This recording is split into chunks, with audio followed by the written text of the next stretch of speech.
justice, justice, justice. We want justice. আমার ভাই মরল কেন? বিচার চাই, বিচার চাই। আমার ভাই মরল কেন? বিচার চাই, বিচার চাই। রক্তের দাম দেব কি করে?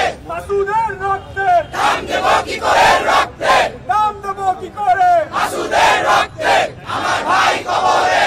আমার ভাই মরল কেন? বিচার চাই, বিচার চাই। আমার বিচার চাই। ক্ষমতার জোরে ছাড় নাই। মাসুদের রক্তের দাম দেব কি করে? মাসুদের রক্তের। We want justice. সাবেক সেনা কর্মকর্তা অবসরপ্রাপ্ত ব্রিগেডিয়ার জেনারেল আব্দুল্লাহ আল মামুন তার এ লেভেলে পড়ুয়া ছেলে সাদমান মদ্যপ অবস্থায় বেপরোয়া গাড়ি চালিয়ে নির্মমভাবে হত্যা করে আমাদের এক ভাই বুয়েট সিএসি 2021 ব্যাচের ছাত্র মোহতাসিম মাসুদকে। সে নজরুল হলের রেসিডেন্ট। মারাত্মকভাবে আহত হয়েছে একই ব্যাচের অমিত সাহা, আহসানুল্লাহ হল এবং মোহাম্মদ মেহেদি হাসান খান নজরুল হল। এখন পর্যন্ত এই ঘটনার বিবরণ সম্পর্কে আমরা অমিতের কাছ থেকে যা জানতে পেরেছি তা হলো পুলিশের সংকেত পেয়ে তারা বাইক থামিয়ে পুলিশের সাথে কথা বলছিল। আমরা সুস্পষ্ট প্রমাণ পেয়েছি যে এই ঘটনায় অভিযুক্ত চালক মদ্যপ অবস্থায় ছিলেন এবং বেপরোয়াভাবে গাড়ি চালাচ্ছিলেন। আমরা এই ঘটনার গভীরভাবে শোক জ্ঞাপন করি এবং নিহতের আত্মার মাগফিরাত ও আহতদের দ্রুত সুস্থতা কামনা করি।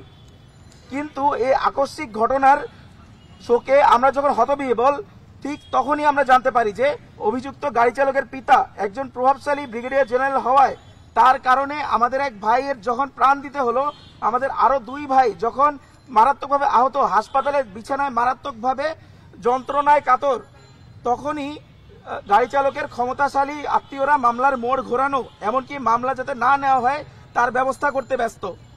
অতীতেও আমরা দেখেছি যে অপরাধী যদি প্রভাবশালী হয় তাহলে বিভিন্নভাবে প্রভাব খাটিয়ে ভিকটিমের পরিবারকে ভয়ভীতি দেখিয়ে হুমকি ধামকি দিয়ে ভিকটিমের পরিবারকে মামলা না করার জন্য চাপ প্রদান করে প্রাথমিকভাবে মামলা হলেও পরবর্তীতে বিভিন্ন ধাপে মামলা তুলে নেওয়ার জন্য প্রত্যক্ষ ও পরোক্ষভাবে চাপ প্রদান করা হয়। এটা আমরা কখনোই হতে দিতে পারি না।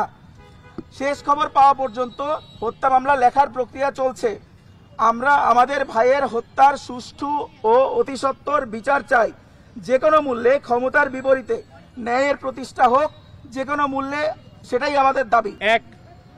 যে কোনো মূল্যে এই ঘটনার অতি দ্রুত সর্বোচ্চ শাস্তি নিশ্চিত করতে হবে। 2, আহতদের চিকিৎসার সম্পূর্ণ ব্যয়ভার অবশ্যই বিবাদী পক্ষকে বহন করতে হবে। 3, নিহত মাসুদের পরিবারকে যথোপযুক্ত ক্ষতিপূরণ প্রদান করতে বিবাদী পক্ষকে বাধ্য করতে হবে।